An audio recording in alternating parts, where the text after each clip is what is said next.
What's up, guys, and welcome back to the podcast. My name is Robbie Cassidy, and today we're going to discuss what contributes to load. Now, before I jump into the podcast, I want to just talk a small bit about what I'm doing at the moment, and if anybody's interested, they can definitely get in contact. So basically, at the minute, I work with people with long-term injuries, active people with long-term injuries, let's say, who are struggling to get back to their sport, or struggling to perform at the same level, or just have lost confidence in their body because of the fact that these injuries keep reoccurring. Now, what we do is we work on all aspects of it, and you'll hear me talking about it in this podcast as well, in terms of we look at the physical and we work on strength, we work on mobility, we work on breathing. Then we really take into account the cognitive as well side of things, and we take into account the emotional side of things, beliefs, attitudes, everything like that. It's a very comprehensive approach to it. Now, if you sign up with me, you get access to my members portal, and on that then I have all videos backing up everything that I talk about as well. So we do calls, and then after the calls you can go back, refer to that, and that will help you along your way. The idea of the program is to educate people on what is happening to them, why it's happening, and then with that I use a program to work on each week that will help you get back towards your goals. And within that program then we'll have different outline of different goals that you have to achieve to progress on to the next thing. And really it's important that if you are jumping on board that you have an end goal in mind, because that is the most important thing. Is I love watching people progress, and I love as people their knowledge improves and their understanding improves, what they come back with, because I learn a lot then on the calls as well, how the different things affect people and why they do. And then with that then we can make a new plan, and we can decide what the best plan is going forward and what the best approach is for each individual person. So if you're interested in that, send me a message on Instagram or send me an email at mobilitytutor@gmail.com. And what that will do then is we will organize a discovery call. We will talk through what you can do yourself to improve it. We'll go into detail on what you can do and different options that you may have. And then lastly then what we'll do is, if you want to jump on board with me, perfect. If you don't, at least you'll have a better understanding of what to do yourself to progress going forward over the next couple of weeks. So it's a win-win in that way. So if anyone's interested, definitely send me a message on Instagram or just send me an email at mobilitytutor@gmail.com. Now, to jump into this podcast about what can actually contribute to load. Well, first off, I guess the main problem here is that people don't understand what's fatiguing them. Now, what is load? What do I mean when I say load? What I mean by load is that what are you taking on, or what's going on in the background that's contributing to you getting fatigued, getting tired, getting stressed out, all of these things. What's actually contributing to that? Because load is everything. Load is your physical, load is your cognitive, load is your emotional, load is your spiritual. And all of these have to be taken into account, and they all weigh down on the body, and they weigh down on the nervous system and how it interacts with its environment. Okay, so it's anything that from your environment that you're taking in, and anything that you're thinking, your thoughts and beliefs as well, and that you're putting out. So all of this is counted as load. It's not just physical activity. And that's what I want to go into in this, is that it isn't just that side of things. There's a lot more that contribute there. And if you get a good understanding of those and how you can manage them, well, then you can improve performance. You can do whatever you want in terms of get back to any activity you'd like. And then on top of that, you will overall live a better quality of life, because you'll have a good understanding of what is affecting your life on a day-to-day, and you'll be able to control that. So by the end of this, I want you to have a better understanding of what is contributing to your fatigue levels, and what's contributing to your lack of energy, what's contributing to your poor sleep, what's contributing to your poor behaviors. And then hopefully, once you're aware of them, you'll be able to make change. So as I said, people don't understand what's fatiguing them. Now, what actually contributes to fatigue? Well, we'll break it down into the 4 components of what I just talked about there. We have physical side of things, and with the physical, I think most people have a general idea of what's contributing to their physical load. It could be that you're training on a Monday, Wednesday, Friday, and you've matched on a Sunday, you're trying to fit in a gym session. That's physical activity, obviously, but that will obviously have a huge effect on it. Now, if you don't look at that and you don't take that into account, and you don't look at your sport and see how that contributes to your fatigue levels, it's going to be difficult if you don't manage that yourself and plan recovery days, how you are going to improve. Because we understand that we need to stress the body for it to get stronger, and that's why we train. but we need to give it a chance to adapt. If we don't give it a chance to adapt, it won't get better. Okay? So I want you to look at your physical activity and your exercise, your gym, your sport, how all that is contributing to your physical load. Another one then that I want to take into account, and I'll kind of mention these, a lot of the things that contribute to load within those, each component will be similar, but I want you to take into account your work demands. Now, if you're working a physical job, like if you're working on the construction site, if you're a farmer, if you are working with kids all day that you're picking them up, putting them down, and you're running around, well then, or if you're carrying boxes, or if you're in a factory or wherever you are, whatever you're doing, if there's a lot of physical load there, let's say you're a plasterer and you're holding something over your head all day and you're wondering why your shoulders are getting sore, well then, if you don't take that into account, it's going to be difficult to work around it. Now, with work demands, it can be hard because you have to obviously continue to work, but the body is extremely adaptable. It's well able to adapt. So when things start kicking back, usually something else has been affected, whether it be your sleep or one of the other, let's say one of these other components of load are weighing down on you significantly also. So what else contributes to physical load? Well, what's your hydration like? Are you drinking enough water every day? If you aren't, well then it's going to be very hard for your body to re-energize. It's going to be very hard for your body to adapt. Okay, so because it obviously needs water throughout the day. What's your diet like? Are you just eating shite food all the time? Are you just pulling into fast food restaurants and picking up food everywhere you go? Are you just eating at delis all the time? Are you eating processed food? Or are you eating good healthy food with fruits and veg? So if you are, then that's important to, that will also have a huge effect on your energy levels, and it'll have a huge effect on your physical ability. And then sleep is a huge one. If you're not sleeping well, that's going to affect your body's ability to recharge. Now, if you're not recharging at nighttime, if you're not recharging during the day, well, then things will start to break down. So we always need to look at sleep when we are taking load into account. Now, moving on to the next one. They're kind of the main components of physical load. What's contributing? So it's exercise, work demands, and if within exercise, then you have like your gym, your sport, your sleep, your steps. Are you working with kids? Are you working on a construction site? All of that. Now, emotional is an interesting one because of the fact that emotional load or emotional stress, we can interchange stress or load, can be a bit more difficult in that it's not as easy to understand. It's a bit harder to differentiate emotional load from cognitive or physical, because of the fact that you don't think about it as much and you just think of all the things that are directly affecting you, but you don't really think about what's going on in the back of your head. If you're fighting in a relationship, or if you are going through a breakup, if you are having issues at home with your family, if you're just feeling down as well, or if you're feeling depressed, that all will have a factor in. So what contributes to emotional load? As I said, relationships or conflict are huge ones. I find people that are fighting at home, or people that are fighting with people at work, or have conflict at work, that then a lot of the time different areas of the body will kick up because of that. So work satisfaction, massive, huge one here. And if you're satisfied at work, if you enjoy work, then it's great. You go in about your day and you do your work and then you come home. If you don't enjoy work, that's a completely different problem. Okay? If you feel like you don't have any purpose at work and you're just going in to make money and you're coming out every day, well, it can really weigh down on you, and it can weigh down you emotionally. So it's important to, and I don't mean to sit here and say, oh yeah, it's easy to change work and just do that, because obviously I know the way times are at the moment, it can be difficult for people to do that.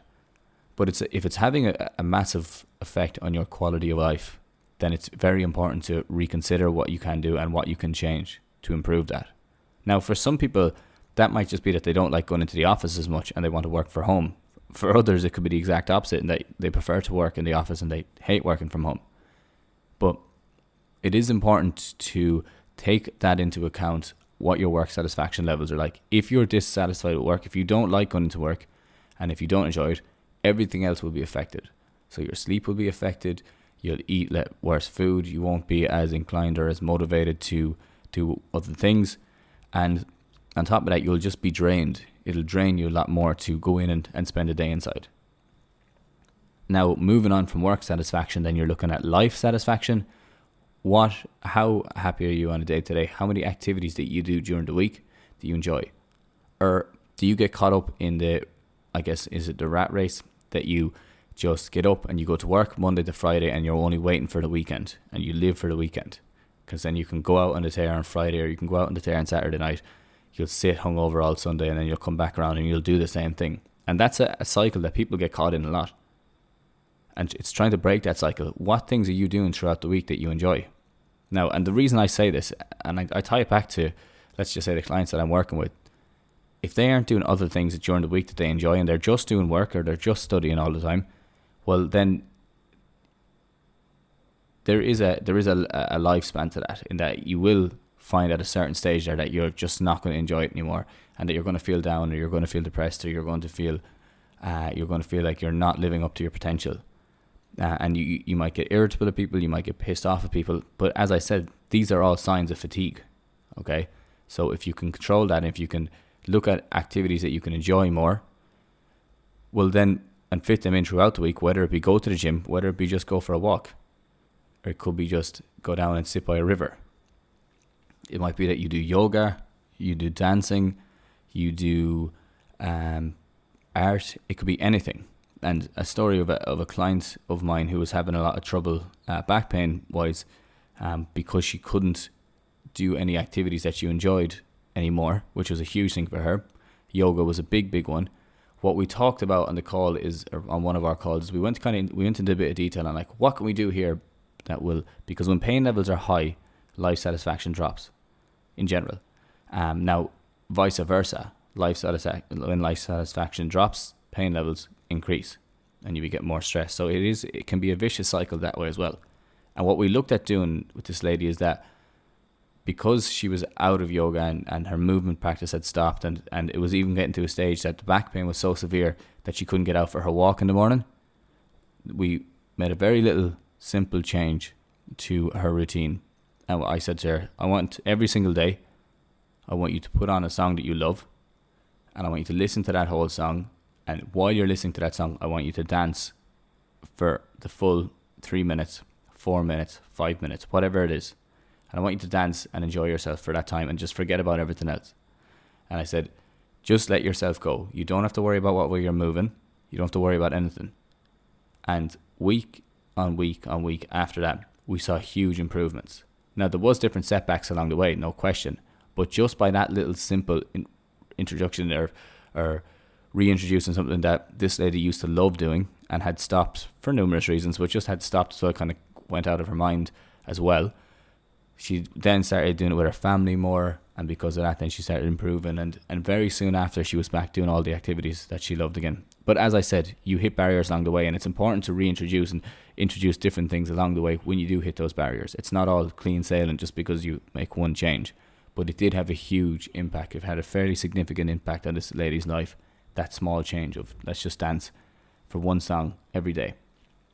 And it improves, as I was saying, more satisfied with her day then because of that. So that is really important, and I guess that ties into the last one of well-being, emotional well-being. It is really, really important to look at different strategies to improve your well-being. Now, I have done a full podcast on this. I've talked about it in a good bit of detail before as well. What you can do to improve your well-being, what you can do to just improve your quality of life in general. Okay, and it is important to do this because if you do it, you can then look to, or if your well-being improves, everything else will reduce. You'll sleep better, your mood will be better, you'll be more likely to live a healthier lifestyle because you won't be looking for quick fixes for anything. So improving your well-being, how do you do it? Well, let's look at the simple ones. Exercise, a very, very good way of doing it. Exercise that you enjoy, obviously, not just doing exercise to exercise. If you don't like going to the gym and you're forcing yourself to go to the gym all the time, that has a time limit, and that you won't just continue to do that all the time. Now, you will obviously get to enjoy the gym. There's no question. You will get to enjoy it at a certain stage. But look at other things that you can do as well that you enjoy. Like, as I said, it could be yoga, it could be dancing, it could be something like that. But if there's exercise involved in it, then excellent, all the better, because then you'll be a lot happier doing it, and you won't think about the fatigue, you won't think about the constraints, you won't think about the how hard it is or the physical load. You'll just get through it and you'll enjoy it. So that's one. Another one is enjoy time with family and friends and people you actually enjoy. And as simple as it sounds, don't spend time with people that you don't enjoy, or spend less time with people you don't enjoy. Obviously, I know it can be difficult in some situations, but it really is important as well. Outside of that, then walk in nature, as I said, go down by the water, do a bit of meditation, do a bit of reading. All these will improve your well-being, and it is important to look at that when you are looking at emotional load. Now, I'm kind of jumping over and back here how to fix it, and at the same time what's contributing to it. But I will talk about, or I want to kind of cover them all as I go through it. Now, cognitive load is one that, like, cognitive load is basically everything. So I know it's an awkward one, or it's probably a blanket statement, but in general, cognitive load is anything that you take in, which is all of your senses basically, and then your beliefs and attitudes and all that crack as well. So when you're looking at cognitive load, you have to look at first, like, are you studying for something at the moment? If you are, that's going to drain you a certain amount, because it is tough to do that. What's your work demands like? If they're very demanding, well then it's going to really, really drain you. I know at the end of my day when I do calls, I'm very tired at the end of the day, and I know it's because it's the cognitive load of people are talking, and I'm talking them through different solutions and different ideas and giving them different, and obviously everyone's different. If everyone was the same, it'd be great and easy, but it's not. Everyone has their own issues and everyone has their own problems, and because of that, then it's very individualized in how I approach it. So that's another way of what I look at. That's another thing of what I look at when I find that it really has an effect on my load or my processing speed. So as I said, cognitive load is huge. So you're looking at work, you're looking at study, you're looking at skill learning. Okay, and it's probably one that people, this is actually an interesting concept in how they cross over. Skill learning is a form of well-being, and it's a form of improving your quality of life. But at the same time, it does take a lot of mental effort to do that. So it will fatigue you cognitively if you're doing that. What do I mean by that? I mean, like, if you're learning a new sport, if you're learning to play a new instrument, let's say if you're playing the guitar or piano, if you're learning a new language, skill learning is a huge one. And it's, as I said, there's a trade-off in that there is a massive improvement. The same as exercise, there's a huge improvement in your well-being. At the same time, in trying to pick up new skills and trying to learn new things. Could be even cooking. I'm just thinking on the spot here. But it does take a good bit of energy to try learn a new skill, because your brain physically has to change to accommodate that new skill. So to do that, it takes a lot of effort, a lot of focus, a lot of concentration. And if you don't take that into account, then you will find that it'll be very difficult to get your energy levels back. Now, a quick example of what happened, one thing that I did is when I came back and I went into my master's was basically, it was a 9 to 6 every day, and you had, like, obviously you have to do study in the evenings, but that was kind of the timetable. So when I was doing my master's, I was up at 5, I was working from, let's say, 5:30, 6 o'clock till 8, 8:30 in the gym, and then I was driving to Limerick, doing my master's 9 to 6. I was working in a gym in Gort, and then I was doing my hour and a half study in the evening in the library, and then I was working at a gym in Limerick, Fit 100, for another 2 hours. So I was working 7 to 9:30, I think is what it was. Was it 7 to 9? Because I can remember I did get time in the library between it. Now, then I had to drive an hour back home as well. So obviously that was a good amount of load, and I was feeling tired and I was feeling fatigued in that. But I was in the mood of learning and trying to do new things, and I was building. Obviously I was working online as well at the same time, but I was able to fit that in at different times throughout the day, and I was a bit structured on that, which worked at the weekends as well. But then I just decided, because I was driving, I may as well be listening to a podcast to learn French. It was actually Spanish, so what I was doing at the time, but it was French after that. And then after about 3 or 4 months of this, I was shagged, and I was really struggling to concentrate and pick stuff up. So I was like, okay, I need to start looking at stuff. And I looked at the bigger things first, like how can I change work and how can I change that? And all that was grand, but what I needed to focus on is what little things I was trying to do. So I decided in the drive for 2 hours a day, I was just going to chill and listen to music or listen to an easygoing podcast or something like that. There was no need for me to be trying to add extra things on top of that all the time, considering I was doing this 5 days a week, and then on a Saturday was a full day. I was doing client calls on a Saturday at that stage. So I had to fit all those in then. And then, as I was saying, 3 months was in and I was struggling. So I had to cut out the small things first, and then I started making changes around that. So that's a little example that everyone does get caught up in that you love. Once you get in the mode of going, you just keep going. And it is important to have an overview and step back at times. Now, other things that contribute to cognitive load is screen time is a huge one. Are you spending a lot of time on Instagram or on TikTok and YouTube watching videos? Are you doing that? Because if you are, it will take it out of you, because it takes a lot of focus to stay on that. It doesn't feel like it takes a lot of focus, but why do you spend an hour scrolling on TikTok? Is it because you're engaged in it? And it's very, very, it keeps you alert, it keeps you concentrated, but it's very engaging. And to keep you engaged is going to use a good amount of energy. It's very easy just to scroll to the next, scroll to the next, and scroll to the next. So that's a really important one, and look at and take those into account when you are looking at it. Now, spiritual load is an interesting one, and it's something that I'm kind of digging into a small bit more, but I suppose a kind of definition of spiritual or what it is, and I was kind of researching and figuring out, and I was talking to a few people, and basically it's spirituality recognizes that your role in life has greater value or greater meaning than what you do every day. That's basically what one definition was. I think I got that on Google somewhere. Now, what does that mean? So if you're disconnected spiritually, it'll mean you're focused probably too much on daily tasks and daily activities, and you're not as focused on the overall reason that you're doing them.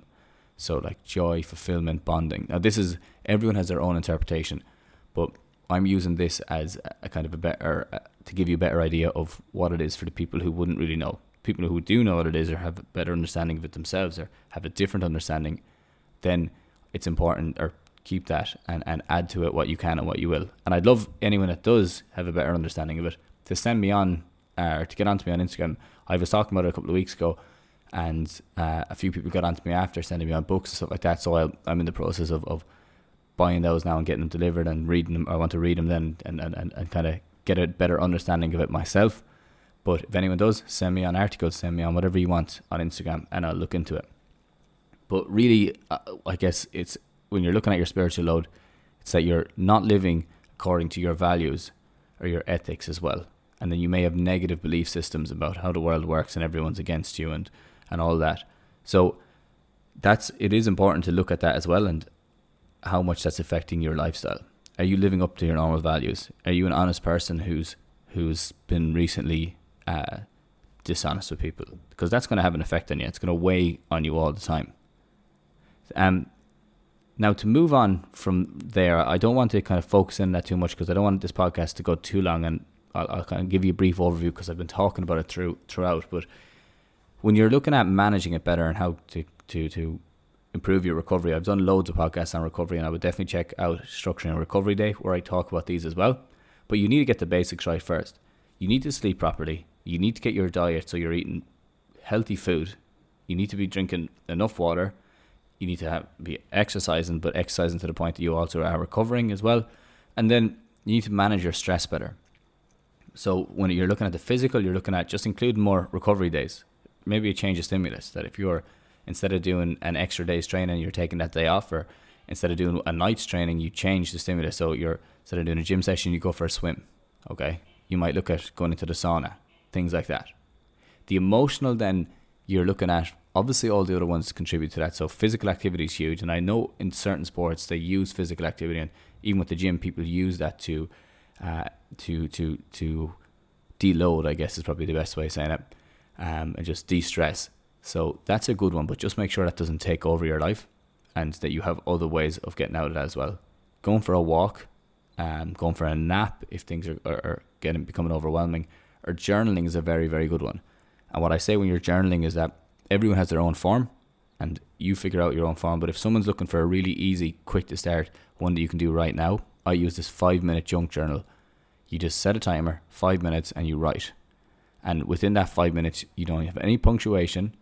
It doesn't make a difference what you're saying, but just write. And for the first couple of lines, it might be a bit off, but you will fall into it very quick, and you'll start to get things out of your mind onto that page. When the timer is up, you can stop, or you can just stay going.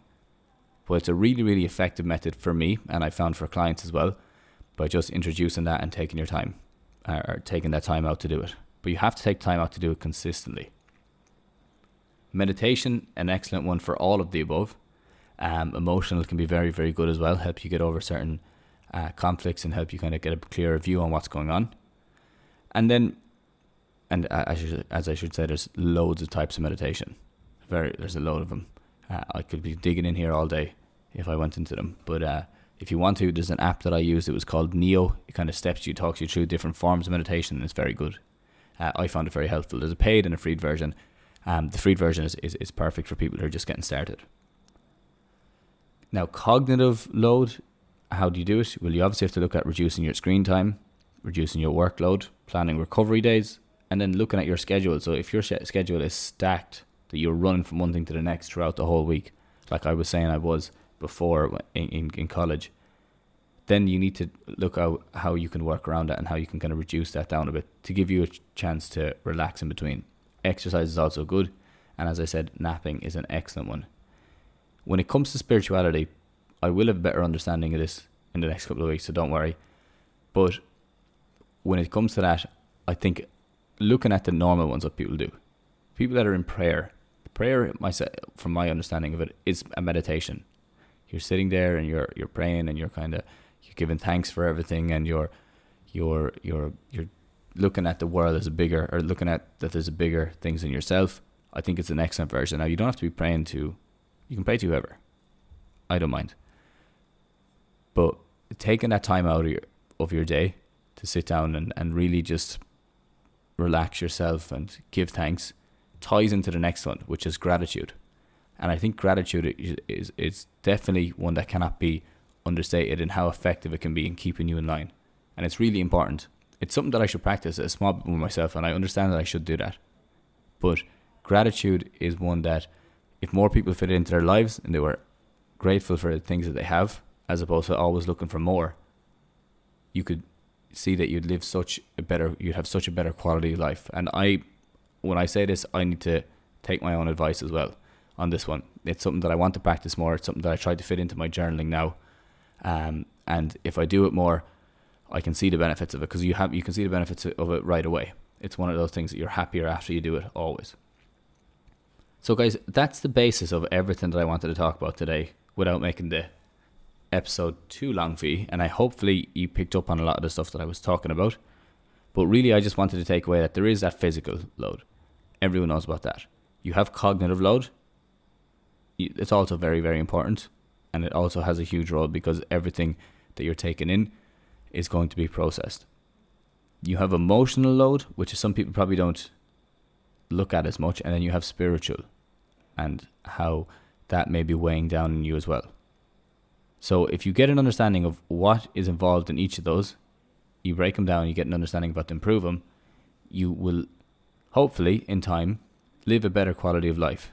And on top of that, when you're looking at sports and performance, you look at performing a lot better because the battery's at 100% and it's not running at 70, the body's battery, let's say.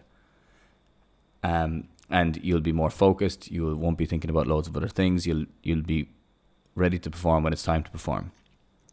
Also, fatigue is one of the biggest players in injury. So if you are fatigued going out all the time, you're at a higher chance of injury, higher risk of injury.